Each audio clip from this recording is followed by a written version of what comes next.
Chapter 5 Birth of the Fighter. When I joined it in 1936, Vickers Aviation Limited was a wholly owned subsidiary of Vickers Limited, then one of Britain's great industrial companies.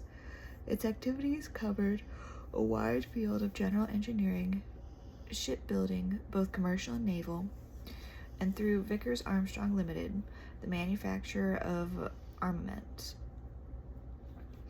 The aviation company under Sir Robert McLean answered directly to the Vickers Board and operated with a high degree of autonomy. At that time, the British aircraft industry comprised 16 firms which had Air Ministry approved design, development and manufacturing capability. There were also 4 approved companies which designed, developed, and produced aero engines. The shape and size of the industry of the interwar period was the result of a broad government or air ministry policy which, viewed in retrospect, had been wise and far-seeing. In essence, the intention had been to maintain a small number of firms with all-around capability, which would form a base for rapid expansion in an emergency. The First World War industry could not have survived, however, if the Royal Air Force had not been formed in April 1918 as an independent service. The RAF was wise enough to realize that an effective aircraft industry, to back it up, was an essential requirement for its own survival in the face of the energetic post-war attempts to strangle it. The service, therefore, did its best to keep the industry alive with the limited resources at its disposal. The fact that during the 1920s there were perhaps too many aircraft firms scrambling for too few government orders had one decidedly positive effect. It stimulated a strongly competitive spirit within the industry. This commercial competition was further driven by the need for each design department to maintain a lead over its competitors in solving the main technical problems which aircraft presented in those early days. Competition also stimulated the search for export orders as an aid to survival. There was at first no coherent government policy for civil aviation. Flying was for young daredevils or for the military, and certainly not for fare-paying passengers, except possibly in large airships of the Zeppelin type. Hence, those who had started to pioneer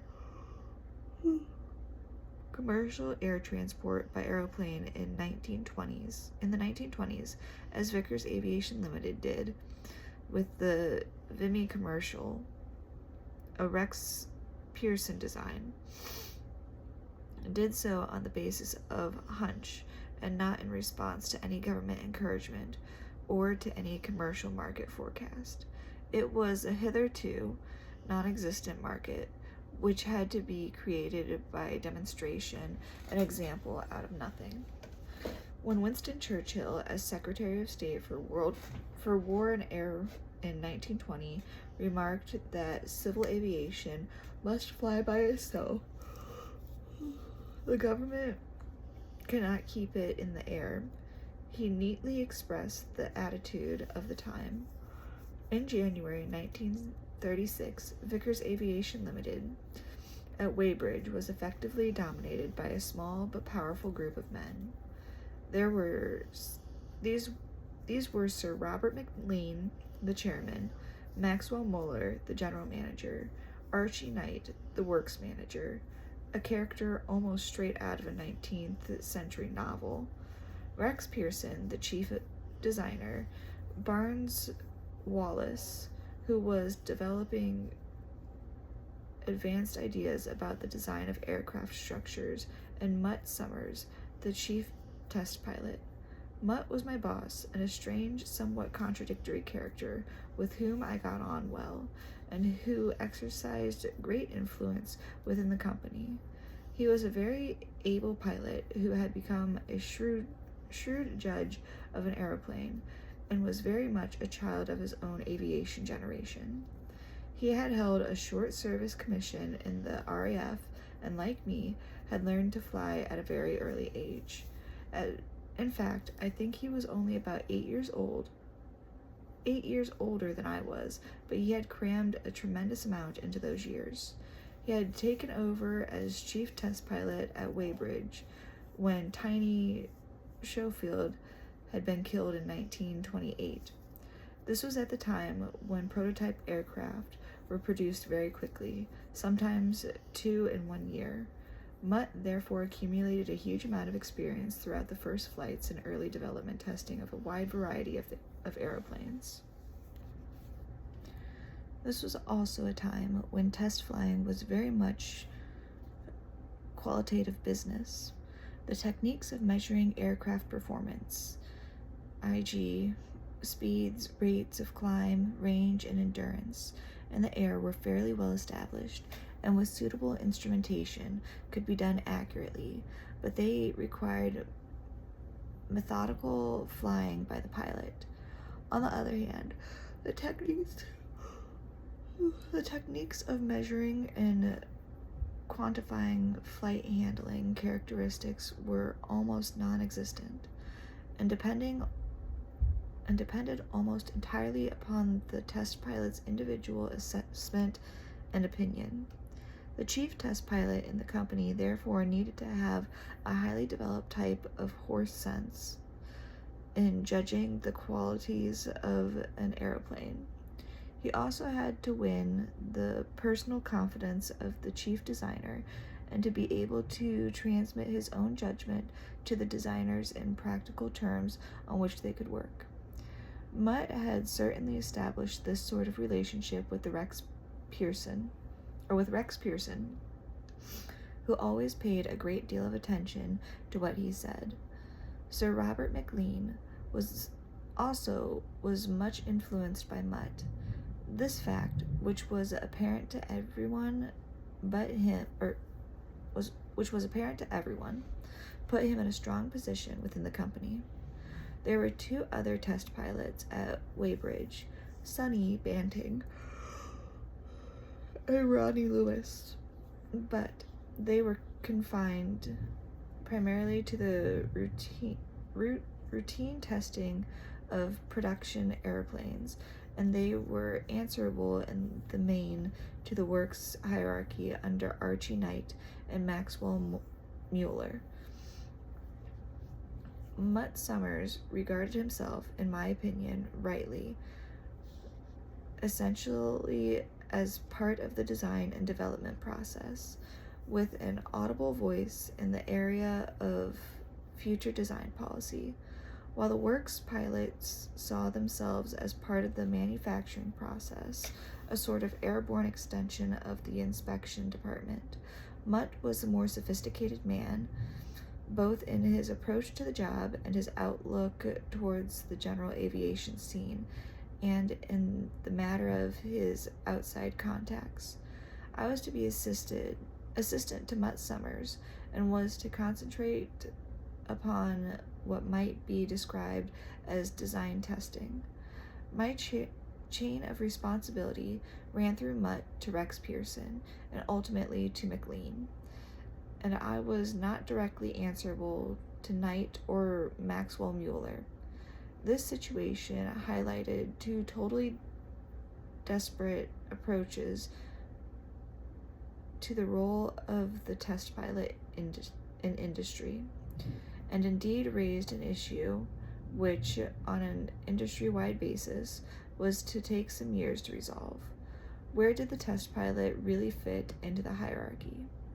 After Mutt, the man with whom I came most into contact was Rex Pearson, the chief designer. Rex was a very large man in every way. He was enormously tall and very heavily built, moved rapidly and energetically, almost creating a draught as he draught as he went by, and generally gave an impression of great power and authority. He treated me most kindly at all times, and especially when I was new to life in an aircraft company and somewhat overawed by the high-powered discussions which would take place from time to time in the chief designer's office. Rex Pearson's suite was in one corner of the large drawing office, in which some 150 draughtsmen, section leaders, and supervisors worked at series rows of drawing boards. It was on the top floor of a building which housed part of the metallurgical test department, with a canteen down below. The chief draughtsman, Paul Wyatt, presided at his desk on a raised dais overlooking the whole area. Next to him sat Brusher, a senior designer, a cheerful and droll fellow who looked very much like Grok, the immortal Swiss clown, and was often called by that nickname. He was in charge of the detailed design of the new Vickers Venom fighter, on which I was to do a great deal of the flying. When I had considerable trouble with fires in the exhaust system of the Venom, which at times looked extremely daunting in the air, Brusher's mirth was unbounded, but he always took prompt and effective action. A year before I arrived at Vickers in 1936, a young man had joined the design department who was destined in the future to have a profound effect not only upon the firm, but upon British aviation as a whole. His name was George Edwards. Immediately outside Rex's office was a branch of 3 drawing boards. At these worked Rex's immediate technical staff, comprising Arnold Wright, an expert on propellers and performance calculation, Anthony Bray, who was a bright mathematician and had been invalided out of the RAF after a crash in a bulldog, a man called Wheatley, and Bob Hanside. Bob was a flight test observer and a specialist in flight performance who planned the test programs and did odd bits of design work under Pearson's eye. In the small adjacent office worked John Radcliffe, Pearson's technical assistant. I used to spend a good deal of time with Bob, Arnold Wright, and John Radcliffe, picking their brains as much as possible, and I learned a lot from them technically.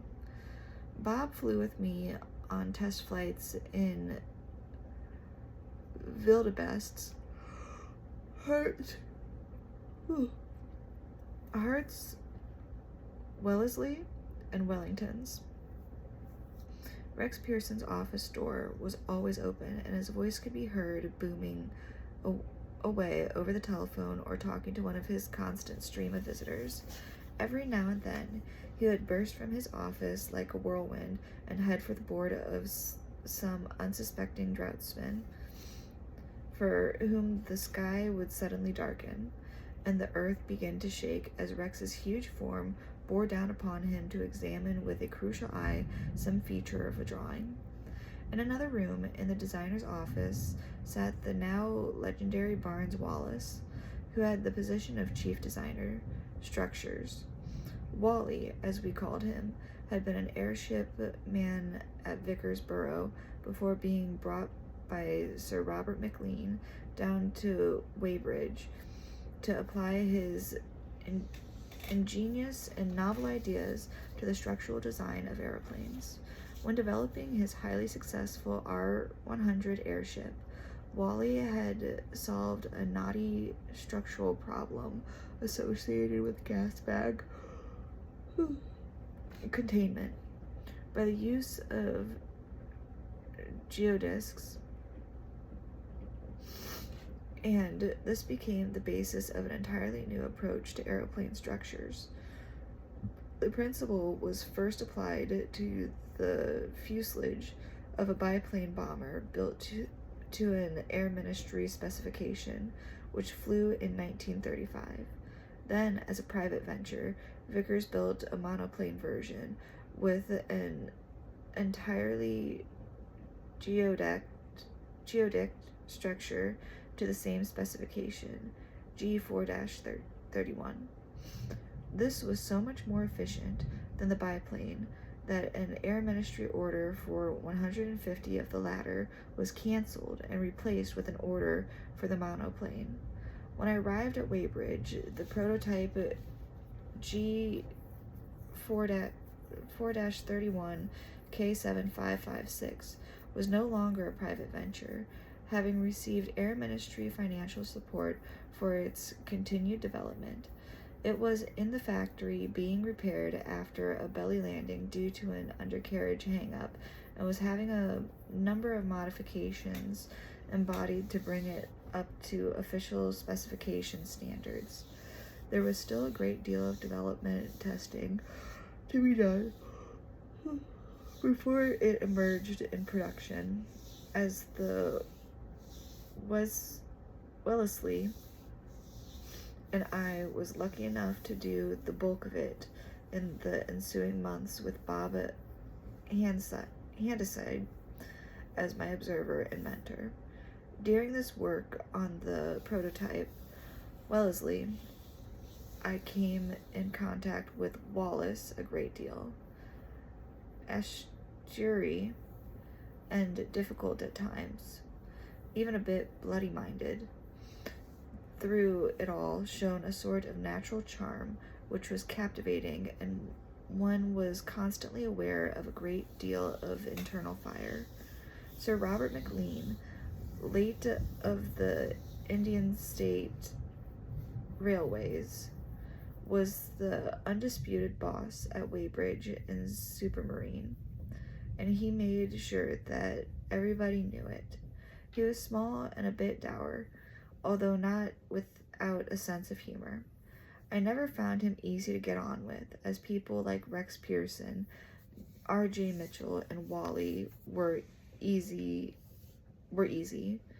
J.D. Scott, in his History of Vickers, described McLean's attitude towards his position as head of the aviation companies, which, of course, were wholly owned subsidiaries of Vickers Limited, as follows. McLean's responsibility was directly to the board of Vickers, and his attitude to it was vice-regal. This attitude Lawrence understood and accepted. There was, after all, pro-consular blood in his own veins.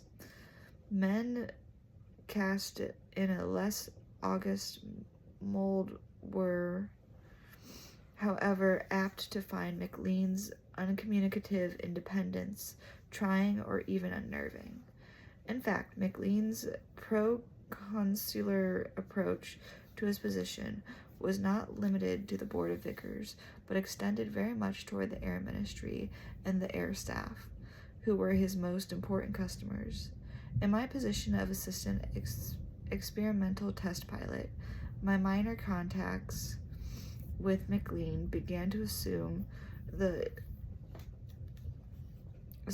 aspect of a series of head-on collisions.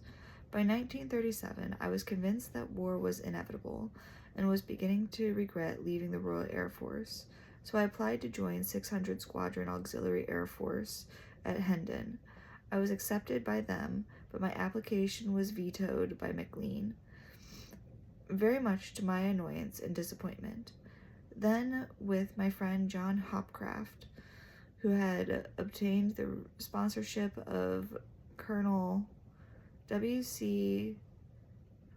Devereaux, chairman of High Duty Alloys. I was entered to fly Comet GACSS in the 1938 King's Cup Air Race.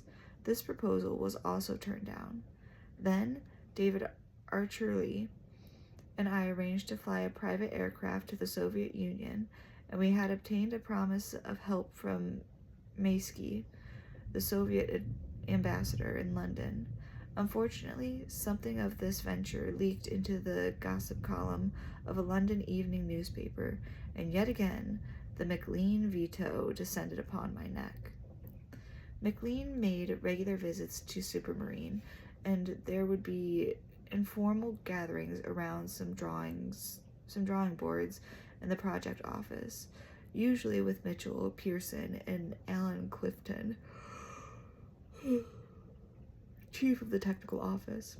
Mutt Summers, myself, and various other people, sometimes from Vickers' London office, would also take part.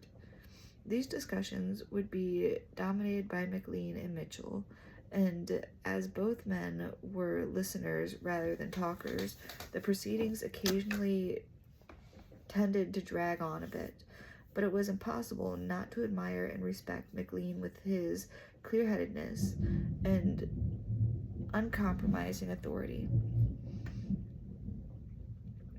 He guided the destinies of the company with a firm and sure hand, even though he was building up a tide of antagonism against him both within the Air Ministry and within the main board of Vickers.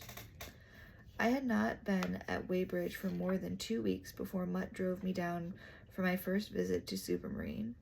The Supermarine works were at Woolston, on the outskirts of Southampton, where they had been since 1913, and a slipway ran from the erecting shop into the River Etchen, down which the flying boats were launched. The administrative offices at that time were very basic, and the drawing office and technical offices were in a large wooden loft over the works. The general manager was Trevor Westbrooks, a young and exceedingly forceful character. Some people used to say a tyrant,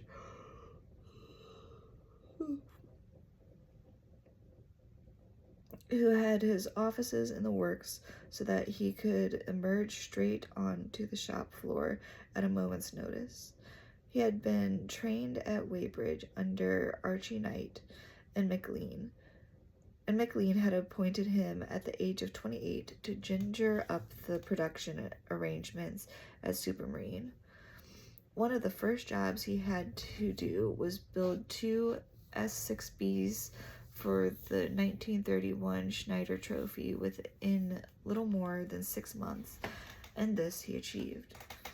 My first encounter with Trevor came during that first visit to Supermarine, when Mutt Summers suggested I should have a look at the aerodrome at Eastleigh and at the erecting shop there. He said that Mr. Gingell, the foreman of the works transport section, would arrange for me to be taken there by car. So I sought out Mr. Gingell and asked for a car and a driver, and he replied in a very friendly manner that I would have to ask Mr. Westbrook. Who, I asked, is Mr. Westbrook? This seemed to surprise Gingell and deprive him of further speech. He led me without a word into the works and pointed to an office door close to the machine shop. I noticed that he had turned slightly pale. I entered and was confronted by a dark-haired man in his 30s, sitting at a very cluttered and untidy desk, with at least 3 telephones on it. I need a car to go to Eastleigh, please. I'm told I should ask you, I said. He replied, very gruff, there's a lorry going up in half an hour. You can go in the cab with the driver, and looked down again at the papers on his desk. I reflected for a moment and decided that this sort of thing from an evidently milding official in the works was not good enough, and that I should not accept it. I have been told that I should go by car. Therefore, I have no intention of traveling in the cab of a lorry, nor of waiting for half an hour. I'm in a hurry. Please authorize a car. Westbrook threw his pencil down on the desk, leaned back in his chair, and looked hard at me with his very dark and piercing eyes. "Who the bloody hell are you?" he asked.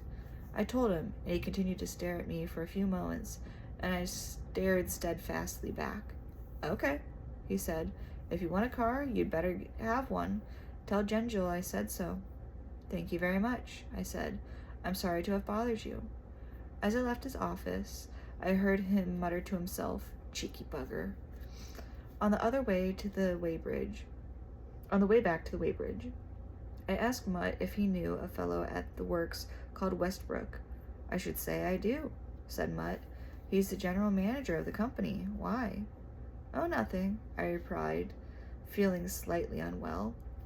When I related the story later to people at Supermarine, it was received with an odd incredulity, rather as if I was telling a tale of slapping a lion on the rump during a chance encounter in the jungle. However, after that episode, I always got on extremely well with Trevor, both at Supermarine and later at Weybridge. He was ruthless, demanded high standards, and would not tolerate slackness. He tended, at least in his younger days, to bully those who were afraid of him. However, if you stood up to him, he respected you, and he always treated me fairly. He achieved a great deal, and in my view, deserved well of his country. R.J. Mitchell left, and Sir Henry Royce, RAF Chalsh, 1931.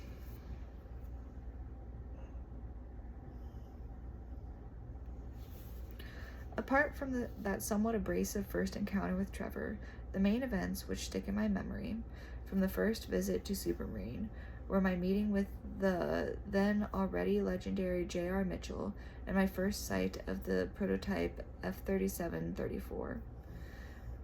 Particularly built and standing on thrustles in the erecting shop at Woolston, RJ, as he was always known, was sandy-haired, of slightly florid complexion, and a man of few words, although not tacticum.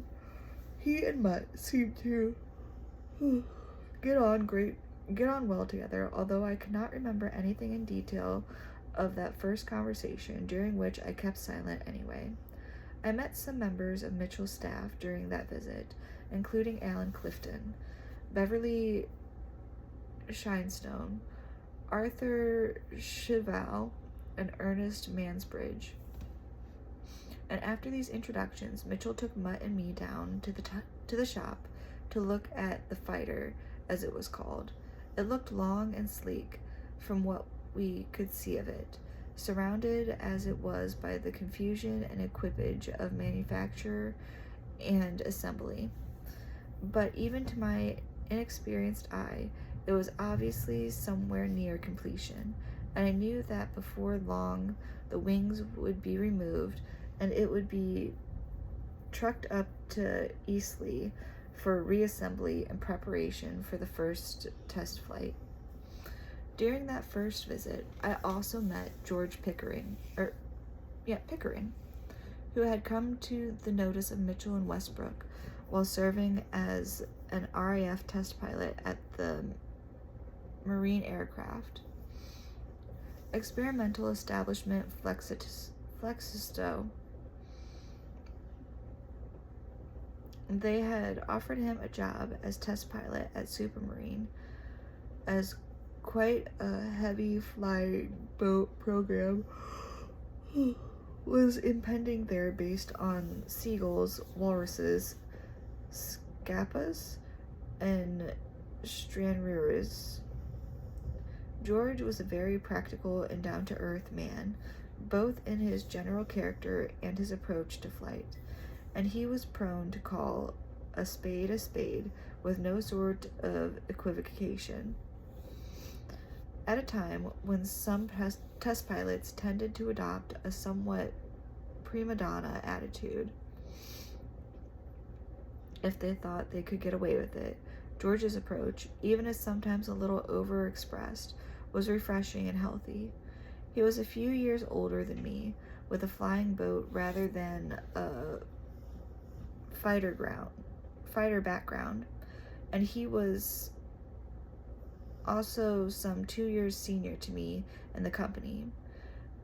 There were, I suppose, all the ingredients for a state of veiled rivalry to spring up between us, but this never happened, and we became very good friends. George Pickering left, and JKQ at Eastleigh, 1938.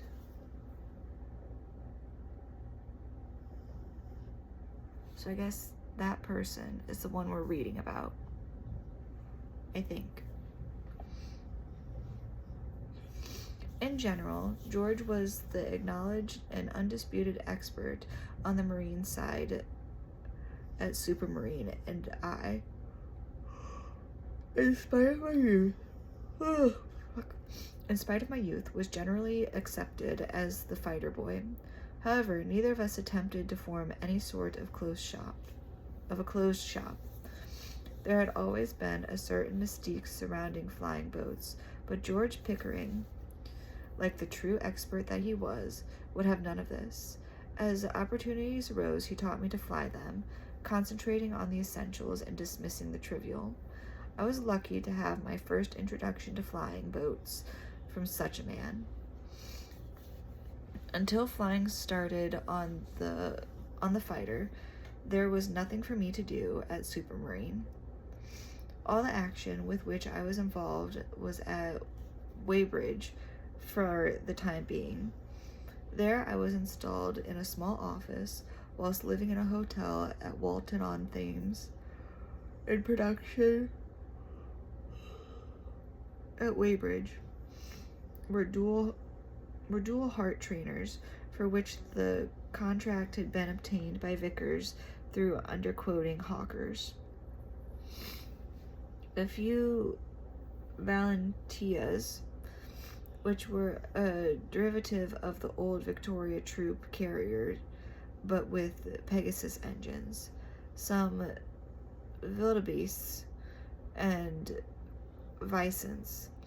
I did production testing on all these types, but I would often fly down to Supermarine to get to know the people there, and would usually spend the evening with George. In February, the first of a batch of Valentias emerged from the works. In this lumbering old stager, a sort of aeronautical dinosaur from the 1920s, the pilot sat side by side in a large open cockpit in the nose of the bulbous fuselage, the rear portion of which was designed to carry 22 fully equipped infantry troops.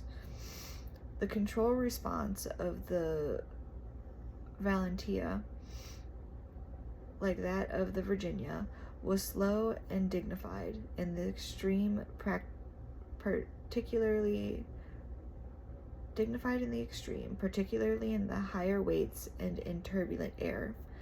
The massive biplane structure, with its forest of interplane struts, flying wires and landing wires, and the two engines poised midway between upper and lower main planes, had a span of 87 feet, which seemed very large indeed. The approach for landing was about 70 miles per hour on the clock, and in bumpy conditions the aircraft would occasionally take a great lurch to one side, whereupon the wheel would be wound over fully in the opposite direction, and one would await events. Slowly and cumbrously, the aircraft would regain an even keel, and after much thrashing about on the rudder, it was possible to keep the aircraft pointing in the desired direction. After the small and lively fighters to which I was accustomed, and which I loved so much, it was a fascinating experience. One of that batch of Valentias designed for service overseas, was equipped with an amplifier and powerful loudspeaker directed downward through the floor of the cabin. This was to enable local political officers in the tribal area of Iraq to address a reluctant village or tribal settlement in their own language from on high instead of dropping a few punitive bombs. Such a thunderous voice from heaven, previously rigged up in a Victoria, had proved extremely effective.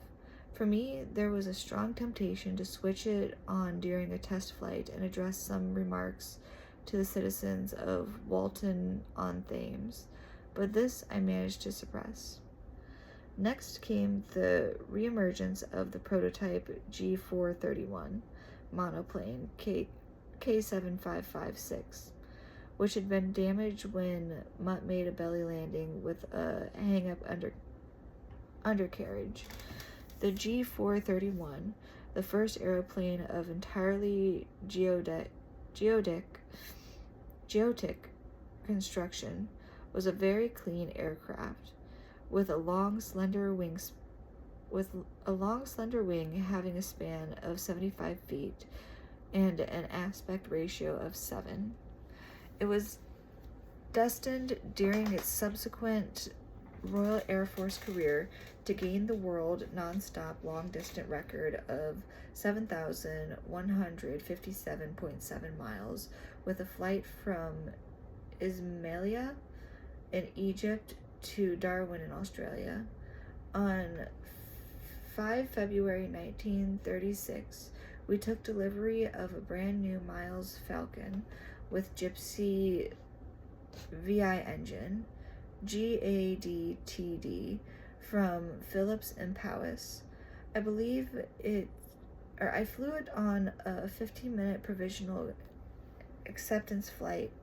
The Falcon was a 3-seater low-wing monoplane with an interesting reverse slopes windscreen. After that first flight, the Falcon went into the works for a thorough technical inspection, and then I flew it again with Bob Handsley, Handaside, in the back in order to check its performance against the brochure claims. All the instruments having been thoroughly calibrated, we took off diagonally across Brooksland, and at about 500 feet, the engine quietly and decisively faded away to 0 power. I quickly checked all fuel cocks and switches, and everything seemed in order. Evidently, the engine had simply decided to die. It was a case of getting down on one of the narrow, tree-lined fairways of St. George's Hill, difficult enough with a golf ball, but even more problematic with a powerless aeroplane, or of breaking the golden rule and turning downwind back to the aerodrome. I decided this was an occasion for rule breaking, and pushing the nose down, I turned very gingerly left-handed and just scraped in over the members banking of the racetrack to the eerie silence of a dead propeller and the thousands of heavy breathing from Bob Handaside. The reason for the power failure was discovered to be an accumulation of some form of gunk in the fuel filters, which had its origin in the type of flexible tubing used for the fuel supply. A different brand of tubing was duly substituted, and I flew the Falcon as a communications airplane for many years thereafter, without a cough or a splutter from its excellent Gypsy VI engine.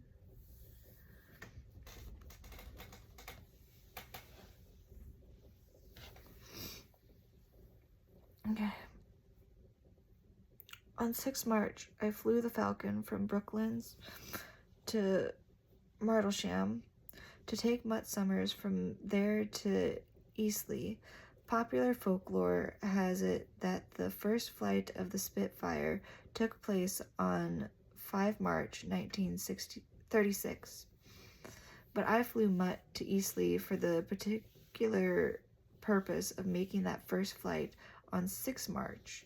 Also, on that day, I gave a 10-minute joyride to the Falcon at Eastleigh to Major H.J. Payne, who was R.J. Mitchell's technical assistant, and Stuart Scott Hall, an Air Ministry resident technical officer at Supermarine, both of whom were present to witness the prototype Spitfire's first flight.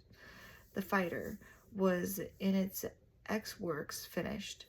That is to say, it was unpainted except for priming coats. Given the serial number K5054, it was fitted with a special fine-pitch propeller to ensure a safe takeoff run and to minimize swing due to propeller torque during takeoff, a characteristic of which Supermarine had much hard experience from the Schneider seaplanes. While the airplane itself was well below maximum takeoff weight, with no guns or ammunition installed, there was a light wind blowing across the aerodrome, which meant that Mutt had to take the short run, and he taxied towards one of the 4 large chance lights, which in those days were situated around the perimeter, turned into wind and opened the throttle. The airplane was airborne after a very short ground roll and climbed away comfortably. Mutt did not retract the undercarriage on that first flight, deliberately, of course, but cruised fairly gently around for some minutes, checked the lowering of the flaps and the slow flying and stalling characteristics, and then brought K5054 into land. Although he had less room than he would probably have liked, Mutt put the aeroplane down on 3 points without too much float, in which he was certainly aided by the fine pitch setting of the propeller. He taxied towards the hangar and the point where we in the group of Supermarine spectators were standing. This included R.J. Mitchell, Alan Clifton, Beverly Shenstone, Al Fatty, Ernest Mansbridge, Agony Payne, Stuart Scott Hall, and Ken Scales, the foreman in charge of the aeroplane. It was very much a Supermarine family affair. When Mutt shut down the engine and everybody crowded around the cockpit with JR foremost, Mutt pulled off his helmet and said firmly, I don't want anything touched." This was destined to become a widely misinterpreted remark. What he meant was that there were no snags which required correction or adjustment before he flew the aircraft again. Mutt's comment has crept into folklore as implying that the airplane was perfect in every respect from the moment of its first flight, an obviously absurd and impracticable notion. After one 15-minute sortie, the aircraft could not be other than still largely untested and unproven. It had, after all, only done one takeoff and one landing. Mutt was far too experienced at a hand to make any such sweeping statement at that stage in the game. However, it was a highly successful and encouraging first flight, and Mutt Summers, with his experience of flying a great variety of prototypes, was a shrewd judge of an aeroplane. By now, I knew him well enough to see that he was obviously elated, certainly to those of us watching from the ground, The fighter in the air took on a very thoroughbred and elegant appearance, a strong but indefinable characteristic which was to remain with it throughout its long, varied, and brilliantly successful life as a fighting aeroplane. It was very much a supermarine family affair. Left to right, Mutt Summers, H.J. Agony Payne, R.J. Mitchell, S. Scott Hall, JQL, or no, JKQ, after the first flight of the prototype Spitfire, K5054.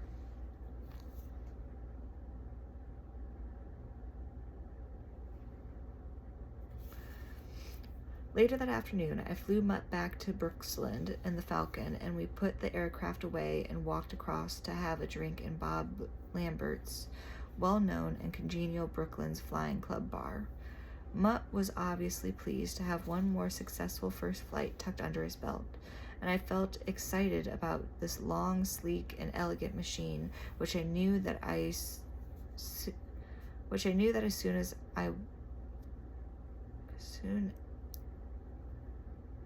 sleek and elegant machine which I knew that soon I would fly. 100 yards from where Matt and I were leaning against the bar was the hangar in which was standing K5083, the prototype Hurricane, which had made its first flight in the hands of George Bullman some 4 months previously. So, the two fighter aircraft, destined 4 years later to save our country in time of war, had now both flown in prototype form.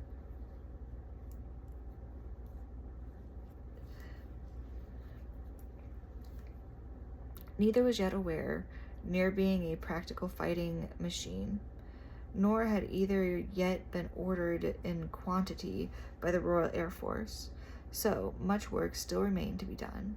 Ironically, perhaps, the very next day, 7 March, Hitler's troops re-entered the demilitarized zone of the Rhineland in direct defiance of the Versailles Treaty. France and Britain, paralyzed by political indecision, did nothing. Had they reacted with even the slightest resolution or show of military force, the German army was under orders to withdraw immediately, but that, of course, was not known then. Thus, the last chance of effectively and cheaply blocking Hitler's expansionist ambitions was lost, and the Spitfire was born into the inevitability of war.